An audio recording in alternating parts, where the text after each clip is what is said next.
Efesus pasal 5 ayat 18 firman Tuhan mengatakan demikian. Dan janganlah kamu mabuk oleh anggur, karena anggur menimbulkan hawa nafsu, tetapi hendaklah kamu penuh dengan Roh. Suara Kehidupan hari ini edisi doa puasa Pentakosta hari ke-9 dengan tema kekosongan versus kepenuhan.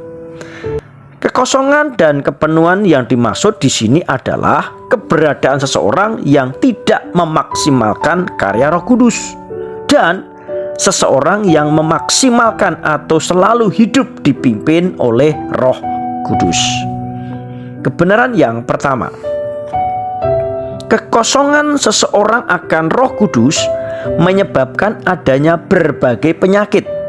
Sebaliknya, kepenuhan Roh Kudus menjadikan seseorang hidup seperti Yesus hidup. Markus pasal 9 ayat 25, maka Yesus melihat orang banyak makin datang berkerumun. Ia menegur roh jahat itu dengan keras, katanya, "Hai, kau roh yang menyebabkan orang menjadi bisu dan tuli, aku memerintahkan engkau, keluarlah daripada anak ini dan jangan memasukinya lagi." Yesus di sini gambaran orang yang penuh dengan Roh Kudus. Dan orang yang sakit tuli dan bisu ini gambaran orang yang kosong dengan Roh Kudus. Kebenaran yang kedua, kekosongan seseorang akan Roh Kudus membuat kehidupan menjadi manusiawi atau natural.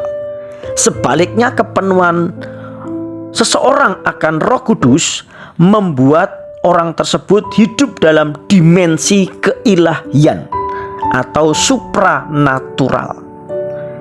Yohanes 3 ayat 6 dalam versi firman Allah yang hidup, manusia hanya dapat menghasilkan hidup manusiawi, tetapi Roh Kudus memberikan hidup yang baru dari surga.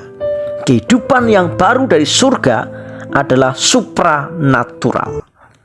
Kebenaran yang ketiga, kekosongan seseorang akan Roh Kudus membuat orang tersebut hidup dalam dosa. Sebaliknya, kepenuhan Roh Kudus dalam diri seseorang memampukan hidup di dalam kebenaran. Yohanes 16 ayat 13, tetapi apabila ia datang, yaitu Roh kebenaran, ia akan memimpin kamu ke dalam seluruh kebenaran. Kekasih Tuhan, masalah hidup ini sesungguhnya bukan terletak di masalahnya, tetapi di dalam hati kita yang kosong. Buka hati, izinkan Roh Kudus memenuhi hidup kita. Hari ini saya mendeklarasikan, saatnya bukan hanya menjadi orang Kristen, tetapi saatnya hidup dalam kepenuhan Kristus. Tuhan Yesus memberkati kita.